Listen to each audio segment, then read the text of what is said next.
Now, in a bid to reduce importation of fuel, address fuel price hike, and give more money to the economy, the federal government has approved the sum of $1.5 billion for the rehabilitation of the country's largest refining company. That's the Port Harcourt Refinery.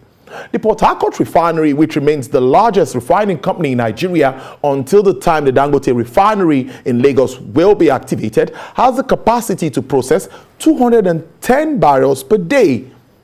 The refining, which has been repaired innumerable times under various turnaround maintenance contracts, had gulped huge amounts of money and, of course, refined no crude for the country.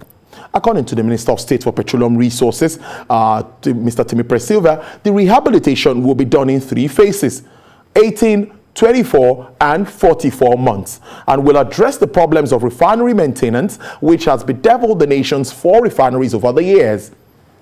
It could record that the Nigerian government had spent about $25 billion on turnaround maintenance of the refineries in the past 25 years. The prevailing development is coming after promises by the administration that the government will no longer spend on this facility. Well, previous rehabilitations notwithstanding, according to the NNPC audit report, had last year revealed that 3 of the nation's 4 refineries recorded 1.64 trillion naira cumulative losses in their 2014-2018 details. At a time where the nation's economy is in despair and burdened with huge borrowing, the huge question, or the big question now begging for answer: what will be the impact of this development on the Nigeria's petroleum industry, of course, as well as the economy at large? Well, joining me live from our Abuja studios to provide answers to these questions and many others is a publisher of Fresh News, an online platform, Mr. Desmond Utomwen. Thank you very much for your time, Mr. Utomwen. I appreciate this. Thank you, Tulu. Yes, like I read earlier, a combined capacity of 445,000 barrels per day is what we have, and this Port Harcourt refinery can do about 210,000. Now, do you think the rehabilitation of the Port Harcourt Refinery Company Limited is necessary at this time? And when was the last turnaround maintenance carried out in the plan? When I checked back, it was about 20 years or 21 years ago. How does this come to you?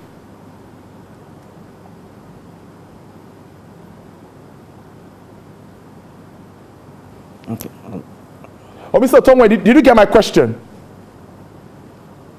Yeah, I think I got part of your question, okay, which has to do with when the Port Harcourt Refinery was last maintained in terms of turnaround maintenance. And of course, that was about 21 years ago, to be precise.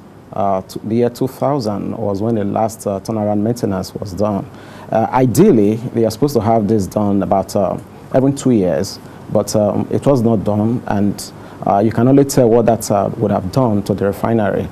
So therefore, it was good for a proper and holistic kind of rehabilitation to be carried out, and that is what the government is planning to do currently. I must say that this is a very good initiative by the government. To me, it's one of the very best steps they have taken since they come into office.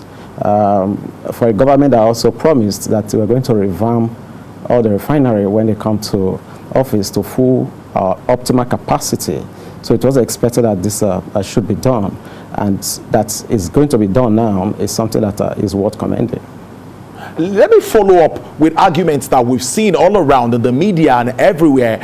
Is that what is the economics of the rehabilitation and building of new refineries? Yes, if you juxtapose it, you might be able to actually tell that it is more economical to rehabilitate or revamp this very refinery as against building a new one. Of course, if you have the money to build a new one, there is no big deal about building a new one.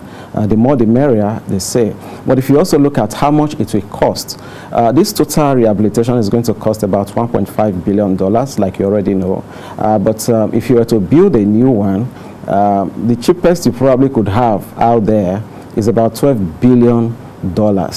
All right, for the same capacity like we currently are looking at.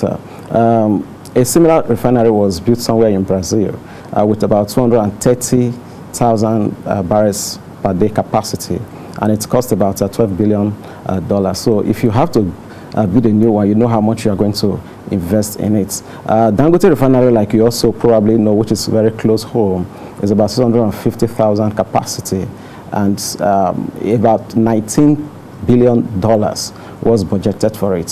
So 1.5 billion naira is just like a fraction of what you probably need to build a new refinery. And I'm not even sure that a country that has been complaining so much about paucity of funds even has that kind of money stacked somewhere that they can probably use to build the refinery.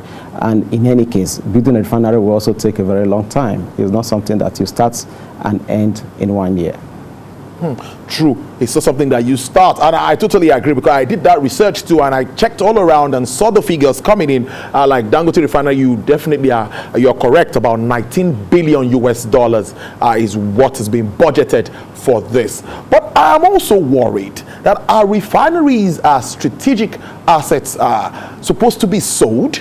Or how best would you describe the business model? Because we're looking at an operating and maintain model for the PHRC.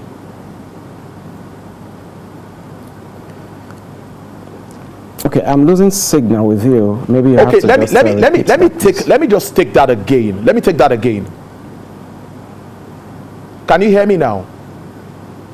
Yeah, I can hear you now. Now, our refineries, which are strategic assets, are they supposed to be sold, or how would you describe the business model of operating and maintaining the model for the PHRC? Yeah, I think the business model is a well thought out model, and is also a model that was arrived at after reviewing all the previous plans that have been adopted over the years.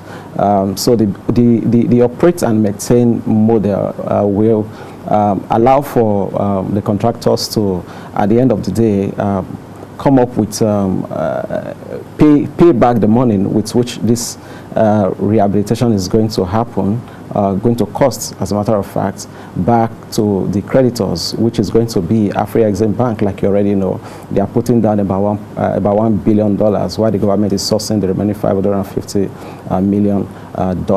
So they will be able to pay this money back from operating the refinery at the end of the day.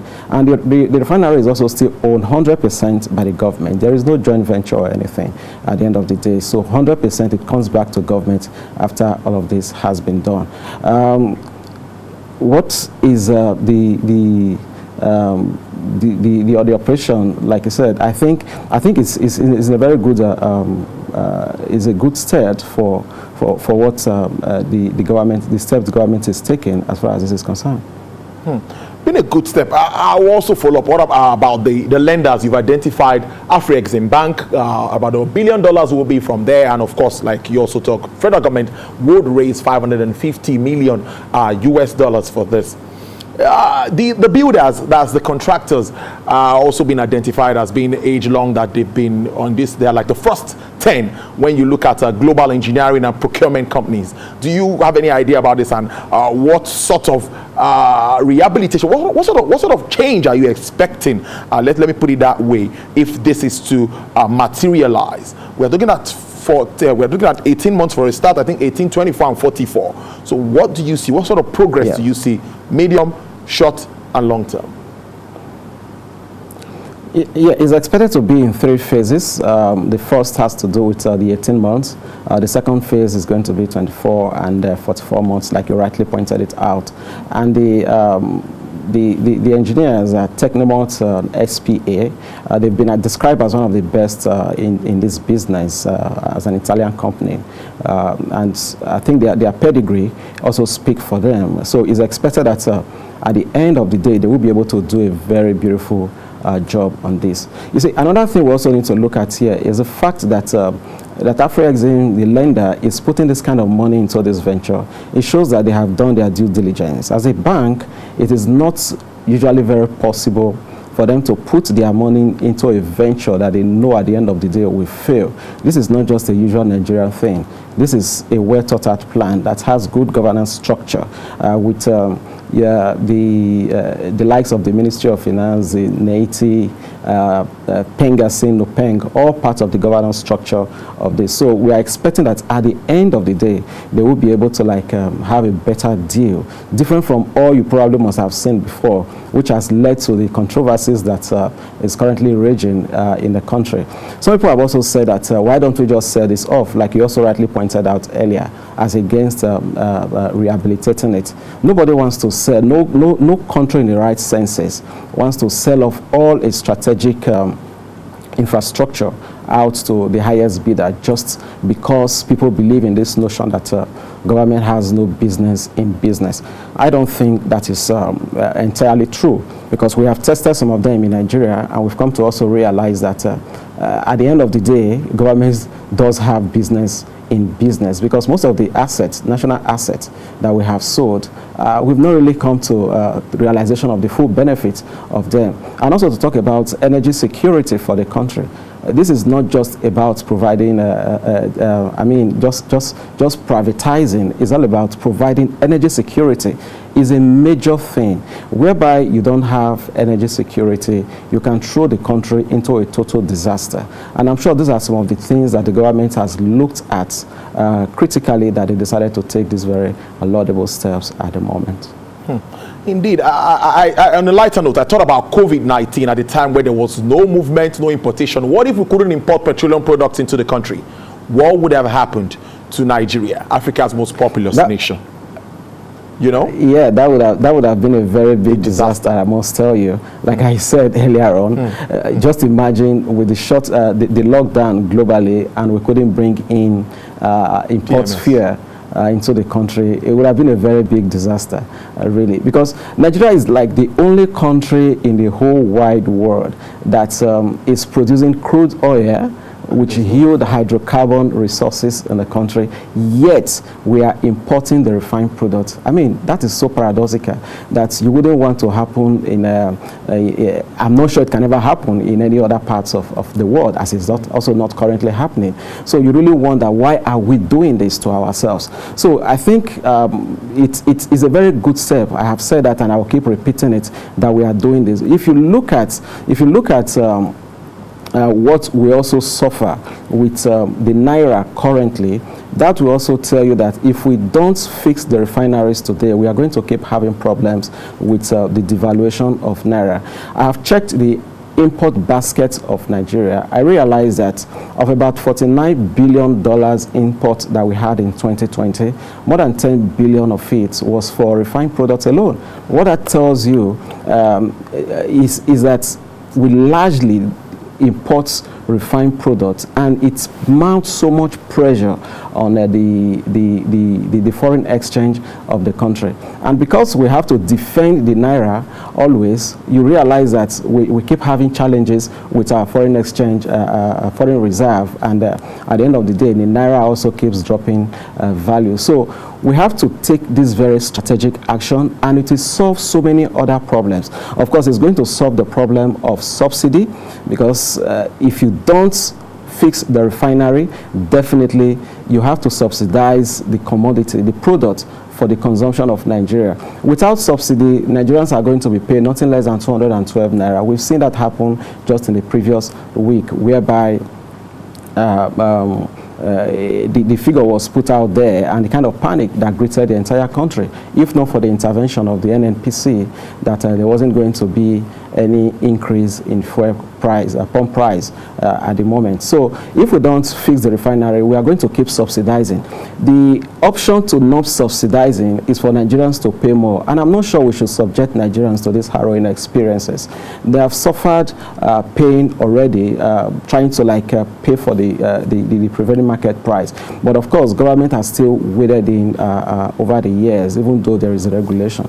If they have to pay, there is about 50 Naira per liter that the government is currently taking off every Nigeria, and I think they are doing this to ensure that we have some cushion and not carry the burden all alone as citizens. So, like I said, the option is for us to fix the refinery. So by so doing, all the scams, all the crisis that comes with people trying to take advantage of the system would have been taken out of the way. The problem of putting so much pressure on the currency would also have been taken away, and Nigerians will at least have a cause to smile once and for all. Because if you produce crude oil, one of the largest crude oil producers in the continent, and the citizens have to suffer the pains of paying heavily for refined product because you cannot refine locally.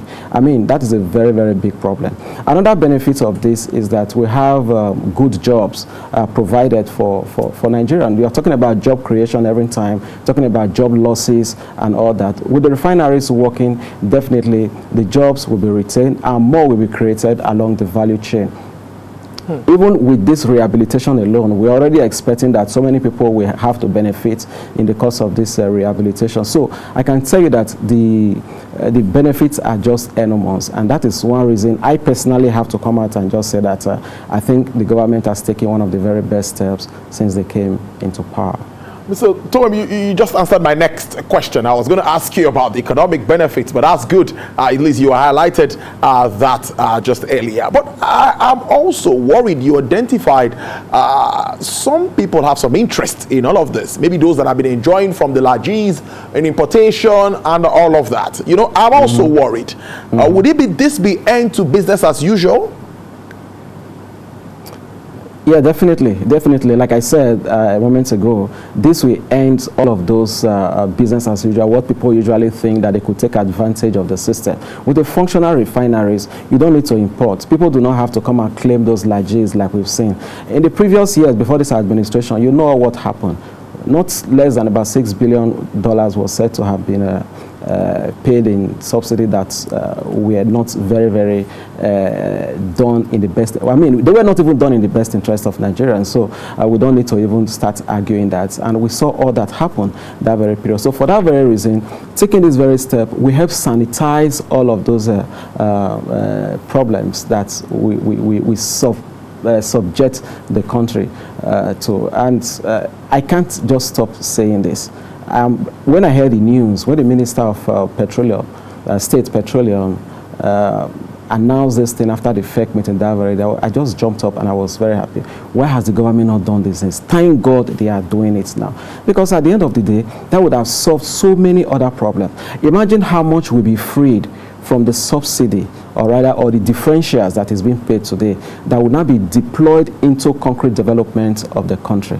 When that money is not available, people suffer. You know, usually we don't even know that we are bearing some burden on behalf of those people who are enjoying these benefits, or you call largesse.